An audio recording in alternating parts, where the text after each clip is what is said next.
Start rupturing. Yeah. I pissed so hard, my whole fucking bladder came right out of the end. Oh my god. Yeah, it's preposterous, but Quite. It's really also, you ever like wake up in the morning, and I found out a man's testosterone levels are highest in the morning. Which makes me wonder if the morning might be, for that reason, the best time to get a quick workout in. You just wake up, you got that testosterone. Or you know what? Or even those moments of like you wake up and like your partner's there and just like, oh hey, how you doing? Yeah, how you doing? Oh, that's great. Meow chicka wow. But then what's less ideal is when you wake up and you're just full mass and you have to pee beyond belief. Oh yeah, that's like a cruel joke. Morning wood and peeing. That's just like, yeah. Well, I don't know if there's someone out there who's mastered the art of peeing through a boner, but well, dude. Well, okay, so I grew up out in the woods in New Brunswick, and I would just fucking go right outside and pee. I wouldn't even fuck with the toilet. It's just like, not worth it. Because it's going to shoot out in two different directions at the same time, or it's going to just go out at a complete 45 on you. And it's just an absolute mess. It's just, I'll spend at least the same amount of time peeing, cleaning up all the pee, because there's just no controlling it at all. And then you can't aim it properly either, because it cuts off the flow. Yeah. It's a real struggle. Yeah. Plight of a man who's got to pee in the morning. Yeah. The tales of. But, I will say, to kind of bring it back to this, of some of my most favorite memories of peeing, which I think is a great way to start this conversation, are some of those moments when I've been quite a little bit liquored and I'm really starting to get high on mushrooms and my body just starts to relax for the first time, and then immediately your bladder goes, oh yeah, I gotta pee. Yeah.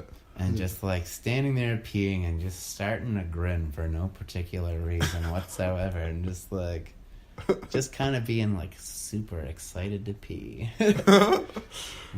Man, there is this. I absolutely fail at describing this in any way that could begin to invoke any kind of, internal understanding of what it was that I experienced, because I don't know why, I just can't seem to explain it very well, but I was very high on mushrooms. It was my first time actually doing 7 gram dose. Oh, which I've done a total of 3 times now. And we were at Piggy's Cove, me and my friend, and the fact that we managed to not die at Piggy's Cove, and he was high on 8 grams of mushrooms. Yeah. People are just bound to be complete fucking idiots and jump in the ocean at Piggy's Cove. Please stop walking on the fucking dark rocks. You're gonna ruin it for everybody. I know. Next thing you know, Piggy's Cove is just gonna be off limits, and fuck, idiots. But anyways, we were gonna leave at some point, and we were sitting in the car for a while after night had fallen, but we had a hell of a time just running around. It was winter too, so Jesus. We found safe ways crawling up the rocks, and then there was just these smooth, as if they were perfectly Zamboni'd sheets of ice that would go all the way down. Yeah. But they would like face the inland. We weren't sliding near the ocean, of course, but.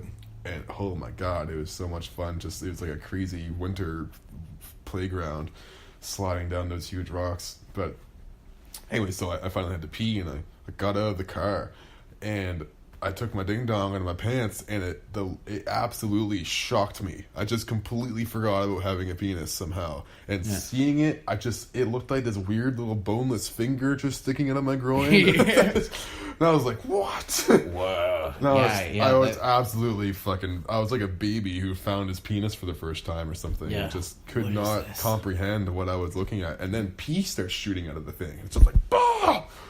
Yeah. How do you make sense of that? Especially sometimes you gotta pull the pants, you gotta pull your boinger out with your fingers, and while you're really high on mushrooms, like the comparison between your fingers and your dick, man, it's really quite something. But when I think about these moments of like defecating and peeing and whatnot is I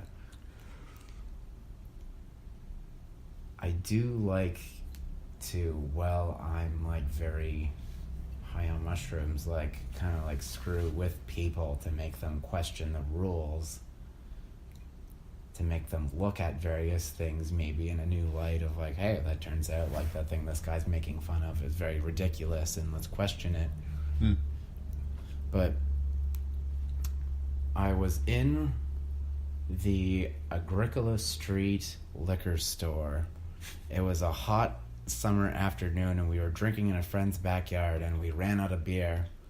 And I said, I will be right back. I'm going to go get more beer. And I get my shirt back on because I've been soaking up the sun, and I run off to this liquor store. And as I'm running there, as I run by this guy who's kind of hobbling in, and he kind of catches my attention, and he's this very short little stubby man, and he's got these white cutoff jeans and this black shirt that says shift in white writing on it, and he's kind of got a very like gruntish look on his face. I can't really quite figure out what it was, but I'm standing there in the back and I'm starting to get a little bit of like dazed and confused, looking at all the beer and which one do I want? And this guy comes hobbling up right behind me, and he opens the beer cooler door and he leans over to pick up his case off the bottom shelf, and I see this thing roll down the back of his pant leg, and I kind of look at it for a second, and I kind of notice that there's a Paladin security guy there and a number of other customers who have just seen the same thing, and no one is saying anything, and it dawns on me of what that was. And I said, if no one's literally going to say anything, someone has to say something. And I came up with the most cleverly well-constructed sentence I could think of at the time, which was, whoa, dude, you just pooped in the liquor store. And I thought it was amazing that even though like I've seen people be kicked out of that liquor store for all kinds of other things, is this man was allowed to still get his case of beer and go pay for it and leave. And I've seen people just be like, no ID, like banned 6 months, like so like ludicrous things like that. And I was like, that man just pooped in the liquor store in front of a whole number of people, and you still sold them a beer. And I think the shift thing on his shirt was quite preposterous. It really kind of blew my mind. Oh, it's gotta be the paradigm shift, you know? Like, we live in this new era where you can just shit wherever you want. Yeah, it's just like, man, like, why am I not allowed to? I feel I can now go to that liquor store and do anything I want in that store. And like, if they tried to kick me out, I'd be like, I watched a man poop in this store and you didn't kick him out, so listen, buddy. Yeah, listen. I can do whatever I want. Yeah, one thing. My butthole, my rules. Yeah. Yeah. Oh my god. Yeah, I just feel that like sometimes just the right enough of like messing with people though, just to make them question things, because nobody questions anything anymore. You gotta question everything. Yeah. Even if it's okay to poop in a liquor store. Yeah. Although, maybe it actually is, and I was wrong. Yeah, or maybe we should start putting a bathroom in there. Although I do feel like people would be grabbing beers off the shelves and. Oh yeah, the amount of empties you'd probably find in the washroom would be pretty funny. People's going in and pounding back beers in the bathroom. No doubt, that would definitely happen. Yeah, that's one of the least crazy things that human beings have ever done. Yeah. Although maybe even pooping in a liquor store is one of the least crazy things people have done. All things considered. Yeah. God damn.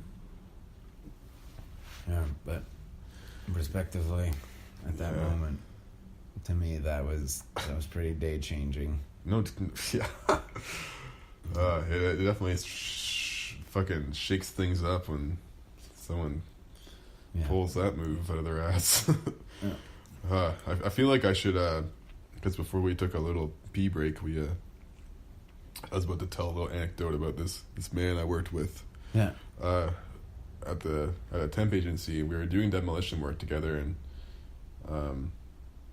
he, from what I gathered, was essentially just kind of really wound up involved with motorcycle gangs and stuff, and so eventually wound up in jail for any number of things that you can imagine. Yeah. But I worked with him for like 3 weeks, and he seemed like he's fine. He spent the last 9 years in jail in Alberta and was just back home from being released, and he was a hard worker and loved his weed, and it's pretty funny. But anyways, he was telling me this story about I'm just simply trying to illustrate an example of a thing that happened. You know, obviously you could not believe it if you want, it's up to you. But this guy who was also in jail with him, he was basically in jail before this guy got there, and was still in after the fact. So I'm assuming he's still in prison, this fellow. But they befriended each other and just kind of hang around, and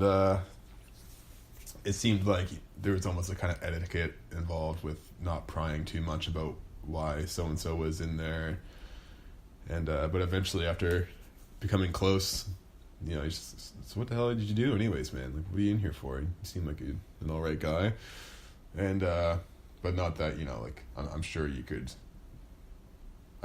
easily meet a psychopath and have him come off as an all right guy at first, you know. But the guy said, well, he basically got home from work one day and the police were at his house, and they arrested him right there on the spot because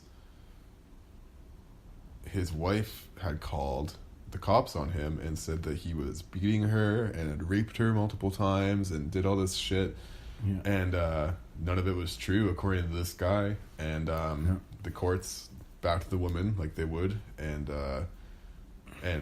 you know, you can make a case that they should, for sure. And but to this guy's detriment, he wound up in jail for decades, and he never admitted to it, and he still asserts his innocence. And his wife just lied to the police and took him for everything he was, and took his house and the kids and everything. And so he just, you know, was pulling up home from work one day, and I can't imagine the marriage was healthy if this was bubbling up to the surface the whole time, right? Yeah. But I mean, you could kind of imagine that he was just kind of on his way home from work and probably expecting a pretty casual evening, whatever that meant. Yeah, and the police are most next thing you know, he's in prison for decades.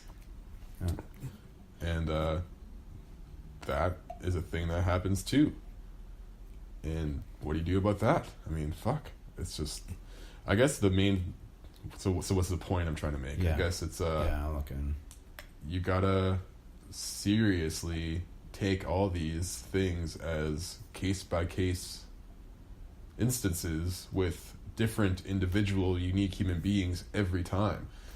And because yes, psychopathic men rape women, and then also yes, some psychopathic woman might completely throw her husband under the bus and throw him in prison. Yeah. And man, it's just, well, I don't know what to do about that. I mean, fuck, it's hell of a problem. I feel like perhaps maybe in this case is when you kind of hear about some of these stories that happen even between like mob families, and these connections are like, when it's good, but when it's bad, and to drag this like violence and suspicion of law enforcement into theirs, if you're trying to raise a family in there, is putting kids into that situation, and if you happen to love those kids and care about them, have a vested interest in seeing them raised out of that, I'm sure, most certainly seeing them fall into this biker gang or crime affiliate is not certainly something you wish for them. Yeah, I mean, if anyone's watched the Sons of Anarchy series all the way through, Tara, who is Jax's wife, eventually basically starts pulling shit like that. She just starts, you know, lying and deceiving and scheming behind everyone's back, and for the sake of hopefully escaping and getting her kids out of the increasingly violent situation with the gang. Yeah. And she has every justification in the world to do so.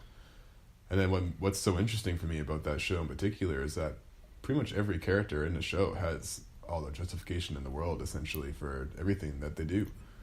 And because like, you know, Jack's in the club is basically, you know, the club is his whole life, and the members of it are his family, and he's willing to